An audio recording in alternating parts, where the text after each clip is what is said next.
Hello students, welcome to my channel. तो जैसा कि आज की वीडियो में मैं लेकर आ गई हूँ आपके BA first semester English literature के ऑब्जेक्टिव्स टाइप मॉडल पेपर। देखिए, जो भी स्टूडेंट्स इंग्लिश लिटरेचर पढ़ते हैं बीए फर्स्ट ईयर के फर्स्ट सेमेस्टर में और उनके यहाँ ऑब्जेक्टिव्स टाइप पेपर होता है, तो उनके लिए यह वीडियो बहुत ज़्यादा हेल्पफुल होने वाली है, क्योंकि आज की वीडियो में बताने वाली हूँ मोस्ट इम्पॉर्टेंट क्वेश्चंस जो आपके एग्जाम में पूछे जाएंगे। उसके अलावा कई सारी वीडियोस मैंने अपलोड भी कर दी हैं और आगे भी करती रहूँगी, तो आप चैनल से जुड़े रहिए, अच्छे से पढ़ाई करते रहिए। इसके अलावा यदि आप अपने बीए फर्स्ट सेमेस्टर में इंग्लिश लिटरेचर के अलावा सोशियोलॉजी पढ़ते हैं, फिजिकल जियोग्राफी पढ़ते हैं, पॉलिटिकल साइंस पढ़ते हैं, एजुकेशन पढ़ते हैं, कोई भी सब्जेक्ट पढ़ते हैं, तो सभी की क्लास हो रही है और मॉडर्न पेपर की वीडियोस लगातार आ रही है, तो उनके लिए भी एक बार विजिट ज़रूर कीजिएगा। तो चलिए आज की वीडियो को बिना देर किए शुरू करते हैं और आपके इंपॉर्टेंट क्वेश्चंस को देखते हैं। Who is known as Elia the prince among English essayists? देखिए, ये क्वेश्चन मोस्ट इम्पॉर्टेंट है। पहला क्वेश्चन क्या है? मोस्ट इम्पॉर्टेंट है। Who is known, कौन जाना जाता है एलिया द प्रिंस के नाम से among English essayists? English essayist जो रहे हैं उनमें से एलिया द प्रिंस के नाम से कौन जाना जाता है? तो आपका देखिए option number 2 Charles lamb. Charles lamb को जाना जाता है। और चार्ल्स लैम्ब का एक ऐसे भी आप लोगों ने पढ़ रखा है अपने सिलेबस में, मैंने पढ़ाया भी है, ड्रीम चिल्ड्रेन। तो ड्रीम चिल्ड्रेन पढ़िएगा, बहुत अच्छा इनका ऐसे है। आपने नहीं पढ़ा तो चैनल पे विजिट करके पढ़ लीजिएगा। तो ऑप्शन नंबर 2 आपका यहाँ पे फर्स्ट क्वेश्चन का राइट आंसर है। नेक्स्ट क्वेश्चन देखिए, how many types of prose are there in English literature? English literature में कितने टाइप्स हैं प्रोज के, यानी गद्य के कितने प्रकार हैं अंग्रेजी साहित्य में? तो कितने हैं? ऑप्शन नंबर 1 है आपका 9, 2 है आपका 6, 3 है आपका 8 एंड 4 है आपका 7।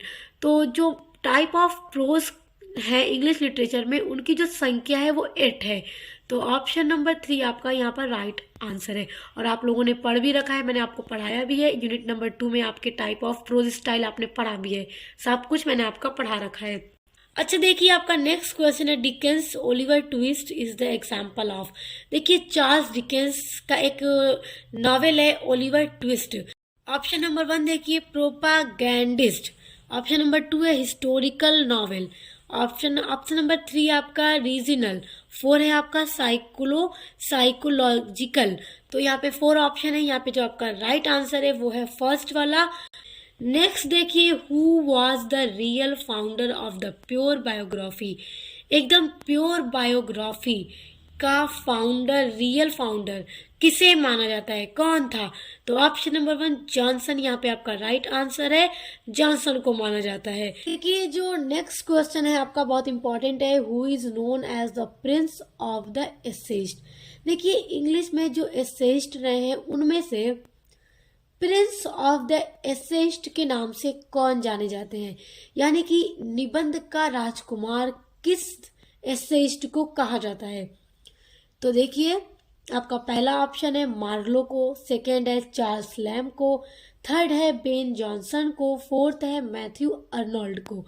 तो Prince of essayist Charles lamb को कहा जाता है, क्योंकि इनका जो एसे है कुछ अलग ही होता है, तो इस कारण इनको प्रिंस ऑफ द एसेइस्ट कहा जाता है। तो ऑप्शन नंबर 2 आपका राइट आंसर है।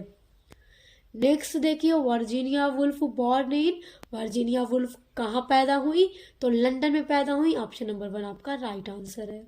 नेक्स्ट क्वेश्चन है आपका, Virginia Woolf is best known for?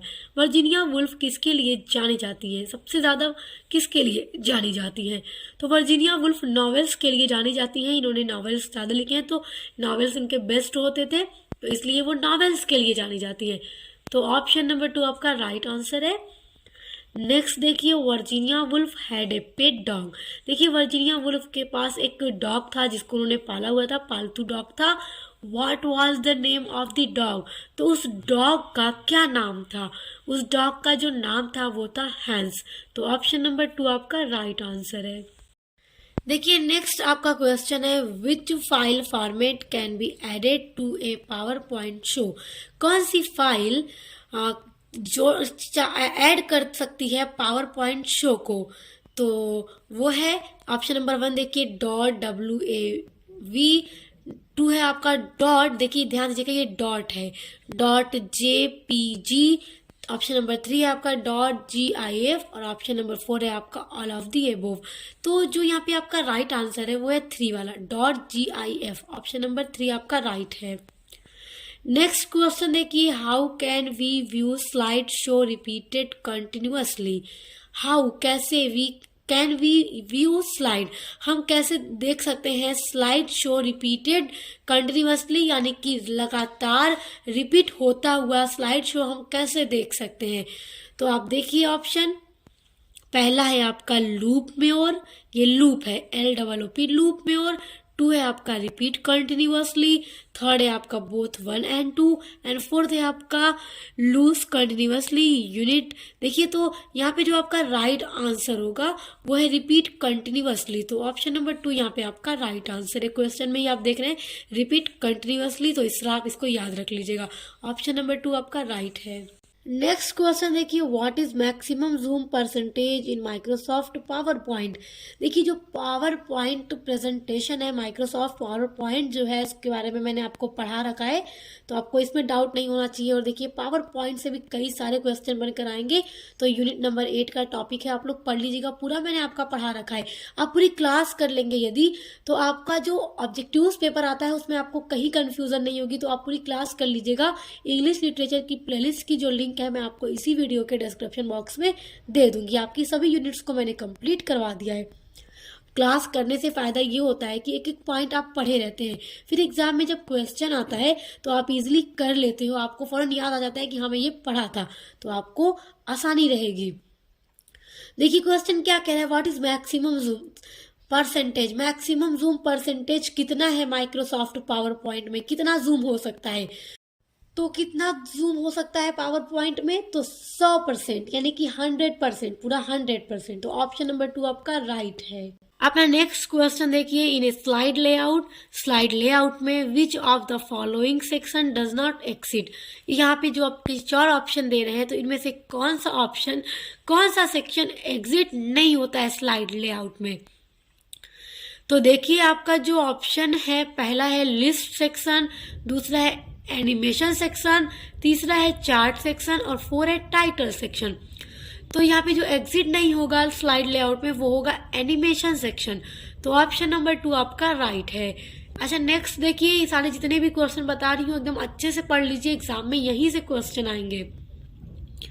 अब देखिए, a new presentation can be created from, एक नया प्रेजेंटेशन प्रस्तुतिकरण बनाना है तो कैन बी क्रिएटेड फ्रॉम किससे बनेगा। देखिए ब्लैंक प्रेजेंटेशन से, फ्रॉम डिजाइन टेम्पलेट से, फ्रॉम एग्जिस्टिंग प्रेजेंटेशन से, तो इन तीनों चीजों से बनेगा। तो जो राइट आंसर आपका होगा ऑल ऑफ दी एबोव होगा। 4 वाला ऑप्शन यहाँ पे आपका राइट आंसर है। अब देखिए नेक्स्ट है, from which menu you can access picture, text box, chart etc। देखो किस मेनू से आप ये सारी चीजें एक्सेस कर सकते हो, पिक्चर हो या टेक्स्ट बॉक्स हो या चार्ट हो, सारी चीजें तो कहाँ से कर सकते हो, इंसर्ट से कर सकते हो। तो ऑप्शन नंबर 2 आपका राइट आंसर है। नेक्स्ट क्वेश्चन देखिए, what is written on the top of the editor letter on the left side.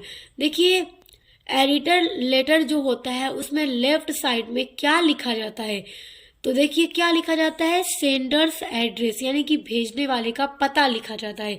तो ऑप्शन नंबर 2 आपका राइट है। नेक्स्ट क्वेश्चन है, which of the following is not a part of a letter.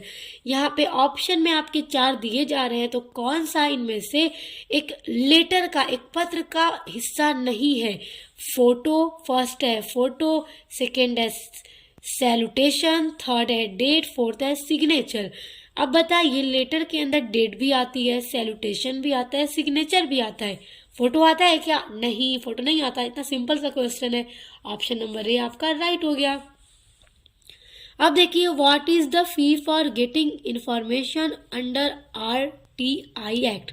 RTI मतलब right to information act से information लेने के लिए कितनी फीस लगती है, उसकी क्या फीस है, तो 10 रुपीज है। ऑप्शन नंबर 2 आपका राइट आंसर है।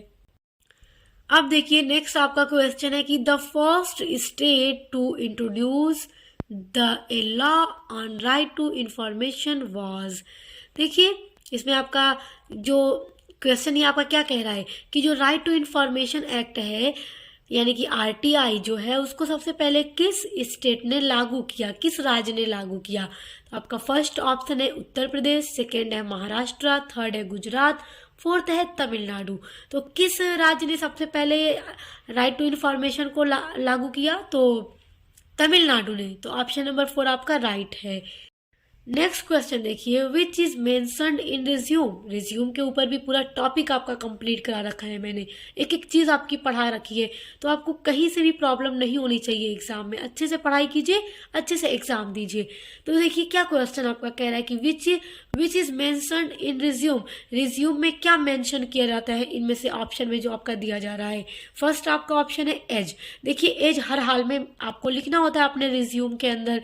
सेकेंड है आपका नेशनलिटी, आपको अपनी नेशनलिटी भी लिखनी होती है। थर्ड है आपका एक्सपीरियंस। तो रिज्यूम में एक्सपीरियंस तो जरूर लिखा जाता है, तो एज भी लिखा जाता है, नेशनलिटी भी लिखी जाती है, एक्सपीरियंस भी लिखा जाता है। तो राइट आंसर कौन सा होगा? ऑल ऑफ दी अबोव, यानी कि सभी चीजें। तो ऑप्शन नंबर 4 आपका राइट है। नेक्स्ट देखिए, a resume is a word of which language. देखिए किस भाषा के शब्द से रिज्यूम वर्ड को लिया गया है। रिज्यूम किस भाषा का वर्ड है? तो फ्रेंच लैंग्वेज का। ऑप्शन नंबर 1 फ्रेंच भाषा का शब्द है रिज्यूम। याद रखिएगा, ये क्वेश्चन बहुत इंपॉर्टेंट है, एग्जाम में जरूर पूछेगा। अब देखिए नेक्स्ट है, the heading of A resume includes. यहाँ पे कौन सी जो हेडिंग है रिज्यूम में शामिल होती है, लिखी जाती है। पहला आपका ऑप्शन है personal information, name and address. Second है नेम्स ऑफ रेफरेंसेस। थर्ड है आपका option title of most recent job. Fourth है कैरियर ऑब्जेक्टिव। तो देखिए जो हेडिंग इंक्लूड होती है रिज्यूम में वो है personal information, name and address. तो ऑप्शन नंबर 1 यहाँ पर आपका राइट है। अब देखिए नेक्स्ट आपका क्वेश्चन क्या कह रहा है, which of these is not a medium for email. यहाँ पे कौन सा मीडियम ईमेल का मीडियम नहीं है। पहला है ऑप्शन आपका इंट्रानेट, सेकेंड ऑप्शन है आपका इंटरनेट, थर्ड है आपका एक्स्ट्रानेट, फोर्थ है आपका पेपर। तो इंट्रानेट, इंटरनेट या एक्स्ट्रानेट सारी चीजें ही ईमेल का एक मीडियम है, तो पेपर नहीं है। पेपर कैसे हो सकता है? तो ऑप्शन नंबर 4 यहाँ पे आपका पेपर राइट आंसर है। What does blog stand for. जब ब्लॉग वाला टॉपिक पढ़ा रही थी ऑनलाइन राइटिंग वाला, तभी आपको पढ़ा रखा है मैंने। आप क्लास किए होंगे तो आपको अच्छे से पता होगा। क्लास करे रहेंगे तो यही फायदा है ना कि एक एक चीजें आपको पता रहेंगी। पूरा नोट्स के साथ क्लास कराती हूँ आपकी। तो what does blog stand for. तो किसके लिए स्टैंड होता है ब्लॉग? Web blog. तो याद रखिएगा ऑप्शन नंबर 3 यहाँ पर आपका राइट आंसर है। तो देखिए आज की वीडियो में जितने भी क्वेश्चन मैंने आपको बताए हैं आप इनको अच्छे से तैयार कर लीजिए, और आगे भी मैं लगातार आपकी मॉडल पेपर की वीडियोस अपलोड करती रहूंगी। और जो प्लेलिस्ट की लिंक दे रही हूँ आप देखकर पढ़ लीजिए, सारी क्लास कर लीजिए, आपके लिए ही फायदा होगा एग्जाम में। और इसके अलावा अदर सब्जेक्ट के लिए भी आप चैनल पर विजिट कीजिएगा। Best of luck. अब मिलते हैं नेक्स्ट वीडियो के साथ।